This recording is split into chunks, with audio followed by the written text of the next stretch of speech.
Good morning everyone, कैसे हैं आप सभी। Hope you all are doing good. तो आज की वीडियो में हम महाजनपदों का उदय और जैन धर्म के बारे में पढ़ेंगे। तो फ्रेंड्स बहुत इंपॉर्टेंट है, तो इसलिए इसमें से एक न एक क्वेश्चन ज़रूर बनता है एग्ज़ाम में, तो इसलिए इसको थोड़ा ध्यान से पढ़िएगा और याद करने की कोशिश कीजिएगा।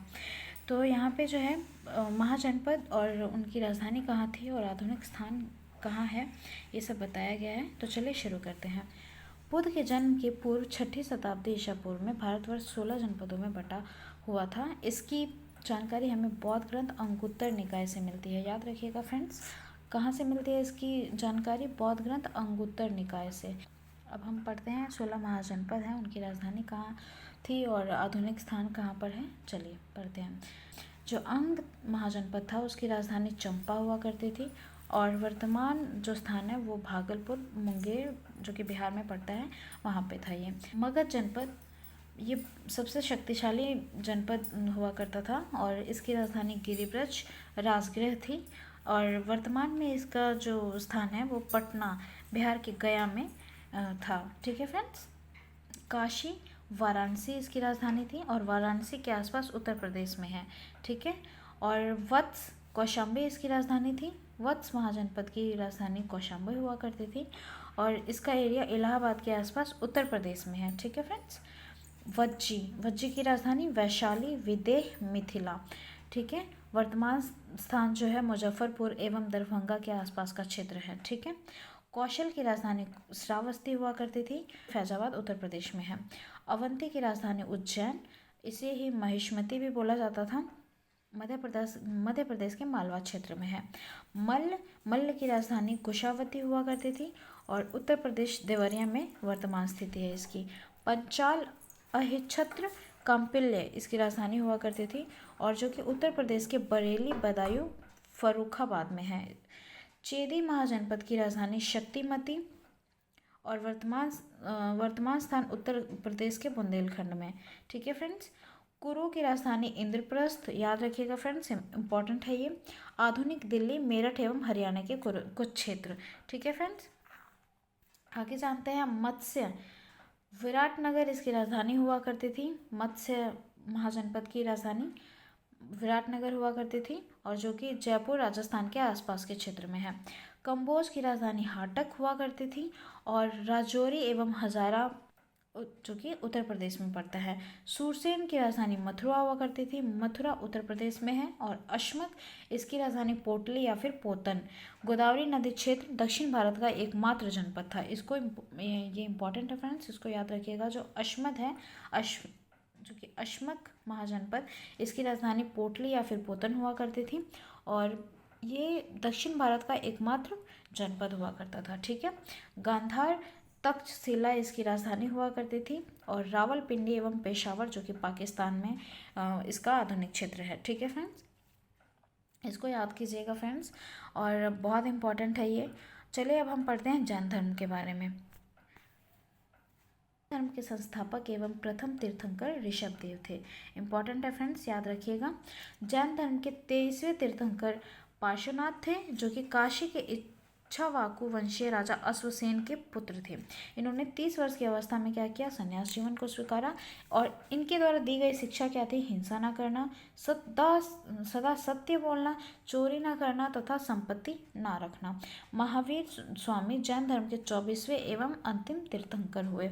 महावीर का जन्म 540 ईसा पूर्व में कुंडग्राम जो कि वैशाली में हुआ था। इनके पिता सिद्धार्थ ज्ञात्रिक कुल के सरदार थे और माता त्रिशूला लक्ष्मी राजा चेटक की बहन थी। याद रखिएगा फ्रेंड्स इसको। महावीर की पत्नी का नाम यशोदा एवं पुत्री का नाम अन्नोजा प्रियदर्शनी था। महावीर के बचपन का नाम क्या था? वर्धमान था। महावीर के बचपन का नाम क्या था? वर्धमान। और इन्होंने 30 वर्ष की उम्र में ही माता पिता की मृत्यु के बाद अपने बड़े भाई नंदीवर्धन से अनुमति लेकर के संन्यास जीवन को स्वीकार किया था। और 12 वर्ष की कठिन तपस्या के बाद महावीर को जृंभिक के समीप ऋजुपालिका नदी के तट पर साल वृक्ष के नीचे तपस्या करते हुए संपूर्ण ज्ञान का बोध हुआ। इसी समय से महावीर जिन यानी कि विजेता, अरहत, पूज्य और निर्ग्रंथ यानी कि बंधनहीन कहलाए। ये याद रखिएगा फ्रेंड्स। आगे बढ़ते हैं। महावीर ने अपना उपदेश प्राकृत यानी कि अर्धमगधी भाषा में दिया। महावीर के प्रथम अनुयायी उनके दामाद प्रियदर्शनी के पति जामिल बने। जो महावीर के प्रथम अनुयायी थे वो कौन थे? उनके दामाद ही थे जो जिनका नाम जामिल था। प्रथम जानभक्षिणी नरेश दधिवाहन की पुत्री चंपा थी। ठीक है, यहाँ पे प्रथम अनुयायी है और यहाँ पे भिक्षुणी है। तो भिक्षुणी की बात किया जाए तो प्रथम भिक्षुणी चंपा थी। महावीर ने अपने शिष्यों को 11 गंधर्वों में विभाजित किया था। ठीक है, आर्य सुधर्मा अकेला ऐसा गंधर्व था, ठीक है, जो महावीर की मृत्यु के बाद भी जीवित रहा और जो जैन धर्म का प्रथम थेरा या मुख्य उपदेशक हुआ। ठीक है, लगभग 300 ईसा पूर्व में मगध में 12 वर्षों का भीषण अकाल पड़ा, जिसके कारण क्या हुआ, जो भद्रबाहु थे उन्होंने अपने शिष्यों सहित कर्नाटक चले गए। ठीक है, वो अपने शिष्यों के साथ कहाँ चले गए? कर्नाटक चले गए। किंतु कुछ अनुयायी स्थूलभद्र के साथ मगध में ही रुक गए। भद्रबाहु के वापस लौटने पर मगध के साधुओं से उनका गहरा मतभेद हो गया, जिसके परिणाम स्वरूप जैन मत श्वेतांबर एवं दिगंबर नामक 2 संप्रदायों में बट गया। ठीक है, क्योंकि जो भद्रबाहु थे वो भद्रबाहु चले गए थे कर्नाटक।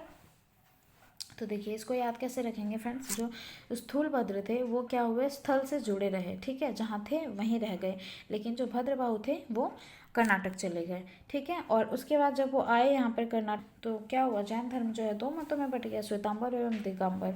ठीक है, तो श्वेतांबर से हम याद क्या रखेंगे कि श्वेतांबर जो थे श्वेत वस्त्र धारण करने वाले थे और दिगंबर नग्न रहने वाले कहलाए। ठीक है, जैन धर्म के त्रिरत्न है: सम्यक दर्शन, सम्यक ज्ञान एवं सम्यक आचरण। दर्शन, ज्ञान और आचरण। ठीक, त्रिरत्न के अनुशीलन में निम्न 5 महाव्रतों का पालन अनिवार्य है: अहिंसा, सत्यवचन, अस्तेय, अपरिग्रह एवं ब्रह्मचर्य। जैन धर्म में ईश्वर की मान्यता बिल्कुल भी नहीं है। ठीक है, जैन धर्म में आत्मा की मान्यता है। महावीर पुनर्जन्म एवं कर्मवाद में विश्वास करते थे।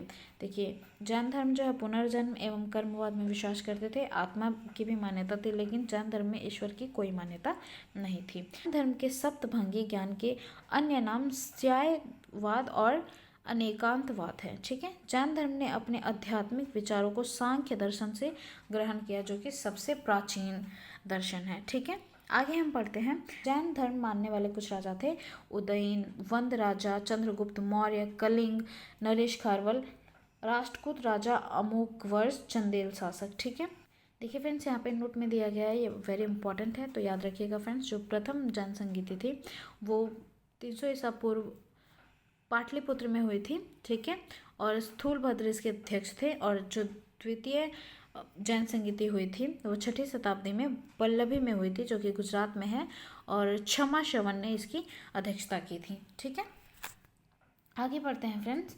मैसूर के गंग वंश के मंत्री चामुंड के प्रोत्साहन से कर्नाटक के श्रवण बेलगोला में 10वीं शताब्दी के मध्य भाग में विशाल बाहुबली की मृत्यु गोमतेश्वर की मूर्ति का निर्माण किया गया। ठीक है फ्रेंड्स, खजुराहो में जैन मंदिरों का निर्माण चंदेल शासकों द्वारा किया गया। ये इंपॉर्टेंट है फ्रेंड्स, खजुराहो में जैन मंदिरों का निर्माण किसके द्वारा किया गया? चंदेल शासकों द्वारा। मौर्योत्तर युग में मथुरा जैन धर्म का प्रसिद्ध केंद्र था। ठीक है, मौर्योत्तर युग में मथुरा जो था जैन धर्म का प्रसिद्ध केंद्र था, और मथुरा कला का संबंध जैन धर्म से है। ये भी बहुत आता है एग्जाम में, तो इसको याद रखिएगा। जैन तीर्थंकरों की जीवनी भद्रबाहु द्वारा रचित कल्पसूत्र में है। भद्रबाहु जो कि अकाल पढ़ने पर अपने शिष्यों के साथ, अपने अनुयायियों के साथ कहाँ चले गए थे? कर्नाटक चले गए थे। ठीक है, तो उन्होंने क्या लिखा था? कल्पसूत्र लिखा था। ठीक है, पढ़ते हैं। 72 वर्ष की आयु में महावीर की मृत्यु, जिसे निर्वाण कहा जाता है, 468 ईसा पूर्व में बिहार राज्य के पावापुरी राजगीर में हो गई। मल्ल राजा सिस्तिपाल के राजा प्रसाद में महावीर स्वामी को निर्वाण प्राप्त हुआ था। ठीक है फ्रेंड्स, आगे हम नेक्स्ट लेक्चर में पढ़ेंगे बौद्ध धर्म के बारे में, और बहुत इंपॉर्टेंट है। जैन धर्म और बौद्ध धर्म से बहुत क्वेश्चंस बनते हैं। आपको भी पता है फ्रेंड्स कि बौद्ध धर्म और जैन धर्म से बहुत सारे क्वेश्चंस बनते हैं। तो प्लीज़ इस वीडियो को लाइक करें, शेयर करें। वीडियो देखने के लिए बहुत बहुत धन्यवाद।